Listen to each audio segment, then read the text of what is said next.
आता नाशिककरांच्या आरोग्याच्या दृष्टीने एक महत्त्वाची बातमी। नाशिकच्या मालेगावात स्वाईन फ्लूचा शिरकाव झालाय। मालेगावातील एका माजी कृषी अधिकारी आणि एका महिलेचा मृत्यू झाल्यामुळे एकच खळबळ उडाली आहे। या घटनेनंतर मालेगाव महापालिकेचा आरोग्य विभाग अलर्ट झालाय। स्वाईन फ्लूने मृत्यू झालेल्यांच्या कुटुंबातील आणि परिसरातील व्यक्ती यांचा शोध घेऊन त्यांची आरोग्य तपासणी केली जाते। कुणालाही सर्दी, ताप, खोकल्याची लक्षणे आढळल्यास त्यांनी तातडीने महापालिकेचे आरोग्य केंद्र गाठावे आणि उपचार घ्यावेत असं आवाहन मालेगाव महापालिकेच्या आरोग्य विभागाने केलंय।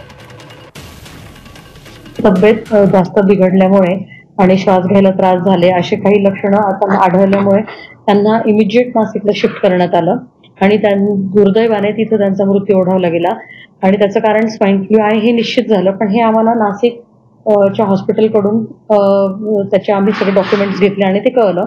तसं बघितलं गेलं तर मालेगावात अशा पद्धतीचे पेशंट अजून तरी आढळत नाहीये।